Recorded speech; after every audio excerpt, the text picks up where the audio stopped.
Apparently, a lot of Andrew Tate fans have stormed the capital of Greece, demanding for the release of Top G. And there are two problems with this. The first one is that they mistook the country. Mr. Tate is being held in Romania right now, not in Greece. And I don't think that the Greek government can do anything to persuade Romania to stop a criminal investigation. And the other problem is that, as you can see, the age and demographic of the gentleman seems to be composed mainly of very young men. And this is concerning for many people. I would be concerned, for example, if I had a daughter and she would be interested in working with Andrew Tate due to the nature of his promiscuous activities. But I don't think I would also enjoy having a son that looks up to Mr. Tate as an idol. Right? I wouldn't want my son to open a studio for women to do OnlyFans. I do not necessarily think that that is a career that brings a lot of prestige. Nor would I encourage my son to become a womanizer and show off that he has 6 or 7 girlfriends. It's not something that I would encourage in my family. In my opinion, such a lifestyle doesn't necessarily bring happiness down the line.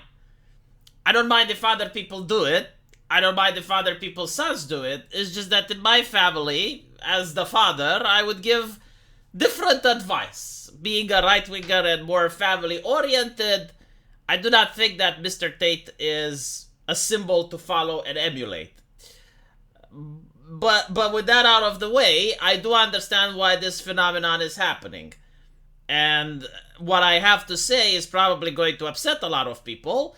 But if you can find a better explanation and reason for why this phenomenon is taking place, feel free to write it down in the comments section. I'm very open-minded and I'm willing to listen.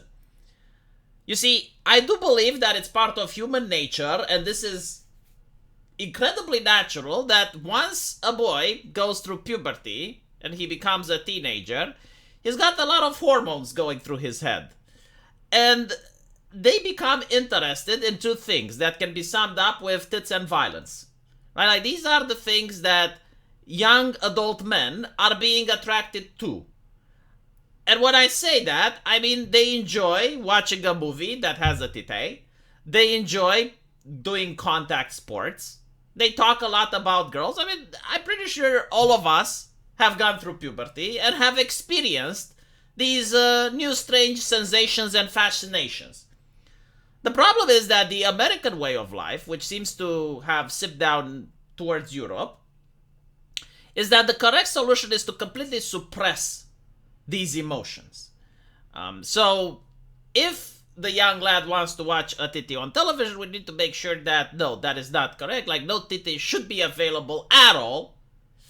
If he wants to be a little bit more rough, like play with his friends by using sticks, wanting to play tug of war, interested in some contact sport. No, like, all of that needs to be banned. You can't say boys will be boys. You need to stop that completely.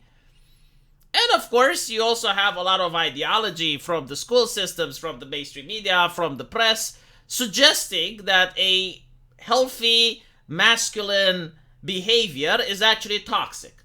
And you end up with the vilification of the straight cisgender masculine gender role.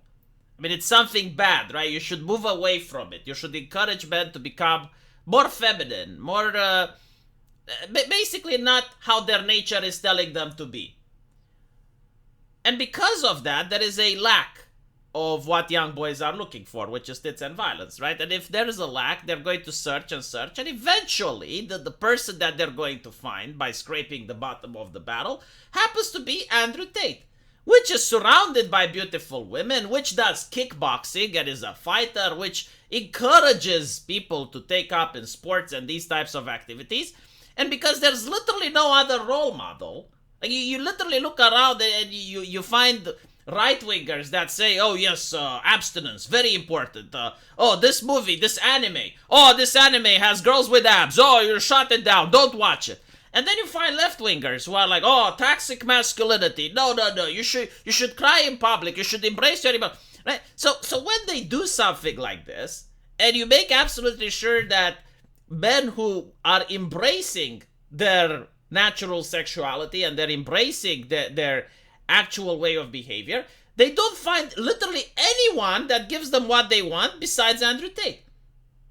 And this is what's happening here. Now, is the solution to just allow young men to do whatever they want? Of course not, because then they turn into thugs. But alternatively, to constantly vilify them, to tell them that they're wrong for doing something natural, for insinuating that they have no place in society, is also very damaging.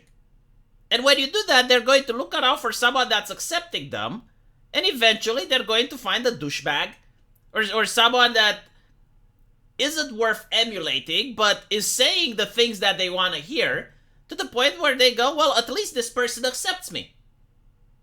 And this wasn't always the case. I mean, if you look at America's past, when I grew up, you had movies that were appealing to the desires of teenage boys. You had slasher films, where you have some very beautiful women that go in a cabin in the woods and the killer is there. You had heavy metal, like for example Metallica, which had James Hetfield surrounding himself with beautiful women, and they were singing about violent themes. But at the same time, these things weren't harmful for society. And most importantly, it allowed young men to feel like there is a place for them in society. Because look, companies are catering to their desires. Like there is a market for what they want that understands them. I do not think that the solution is to completely suppress these urges. I think the solution is to accept that these urges are real, they're natural, and you need to direct them to a place that's harmless, like a lightning rod, if you will. Of course, you shouldn't just allow young boys to do whatever they want, but at the same time, you need to understand, especially as a society, that this is not pathological. A young boy that's attracted to sexual activities and also violence is normal. Now help him channel that in a productive way that's realistic and that doesn't make him feel that he's a monster or doesn't belong in a society. So yeah, I think this is the solution. And I know a lot of right-wingers, as I mentioned before, that are complete opposite to that. And they're like, no, you should have absolutely no sex until you get married. And when you look at the statistics and you see that most men marry around the age of 30, like you expect a human being not to have any sort of sexual intercourse until he's 30? That's unrealistic. How about you teach him to use a condom?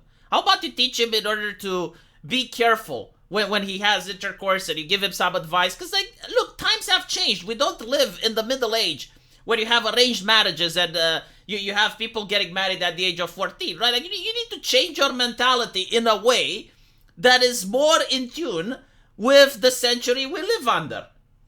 If you don't, I will tell you what happens, because I see this happen time and time again. You have an American which comes to Europe, and the age of drinking in America is 21, and Americans are very strict when it comes to drinking. I mean, for them, the idea of a teenager drinking is abhorrent. And this is due to America's culture with that went through prohibition. Okay, in Europe, especially Eastern Europe, it is very normal for even a kid under the age of 14 to sometimes have like a tiny glass of wine with his parents. Like, it's customary here. It's part of our culture. And by the age of 14, almost everyone that I knew has drank at least one bottle of beer in their life. Now, that's unthinkable in the United States, from what I understand. Like, if adults find out, they would be in shock. But here, it's normal. Like, people would be in shock if you didn't. So what ends up happening is eventually you have an American that comes to Europe, especially Eastern Europe, and they join a party. And Europeans are abhorred by the behavior of the Americans because they get flat out drunk, wasted. And we're talking about the age of 18, 19, 20. Like, they just don't know when to stop. Now, think about it this way. If you're a kid, let's say you're 18, right? And you go to a party and you get absolutely hammered and you go home, what happens? Your mother may be a little bit upset. You might get a firm talking to, but that's pretty much it. Now, if you happen to be on the age of 22 and you're going to college, maybe you have a job, and you go like flat out wasted, well, what could happen? Well, you may lose your job, right? Because you fail to show to work the next day, or you end up getting in a car and do something bad. The consequences of doing the things that you could have done when you were a kid, if you do them when you're an adult, they're far more severe. Especially like here in Eastern Europe, right? Like if you're, let's say, 16 and you go to a party and you get drunk and wasted. Here's another example. When I was a kid, I had this girl in my friends group who had the misfortune of having some of the most strict parents that I have ever seen in my life. We're talking about the worst type of helicopter parenting that you can possibly imagine. So they were working hard, so she only gets straight A's in school. They wouldn't allow her to wear makeup. They wouldn't allow her to stay outside more than 9 p.m. I mean, this was a recurring theme, a constant joke that we were making because, we were staying out, having a beer, and she was always called by her parents to go home. Like every time it was 8:45, like she would leave and go home. Wasn't allowed to have a boyfriend. Her parents would constantly monitor her phone, and they would make sure that everything she talks on the internet they can see. And she was like a model student, right? Like straight A's, no problem at school. You would say, wow, this is the, like even my mother was giving her as an example for me. What happens when we went to university? When we went to university, she had to go to another city and her parents weren't able to supervise her anymore. And now she didn't know how to use makeup, so she was using she was looking like a clown. Because she was using all these exaggerated colors, she was using like this bright red lipstick. She looked like a woman of low moral fiber, and she dressed like it as well. She would go to all these parties, get completely hammered. Eventually, she even had an abortion. So what I'm saying is that all of these things that can be done when you're a teenager, but you do them slowly, right? Like you do them gradually, and you notice the mistakes. You go to that stove, you touch it, and you get burned. You realize, okay, maybe I shouldn't touch the stove anymore because it's bad. And the consequences are very small. But if you make sure that all of these teenagers have all of their desires repressed 100%, the moment that they manage to get out from their parents' house, the moment that they get a little bit of independence, they're going to behave in a way that you do not like. Boys are going to behave like thugs. Women are going to behave like ladies of low moral fiber, ladies of the dark, and you're not going to be happy, right? And this is the American cultural way right now, at least, especially when it comes to boys, right? Like it's, if you happen to fit the masculine gender role, there's something wrong with you. There's something bad. We need to take away the boobies from the video games. We need to take away their anime. We need to take away their TV shows.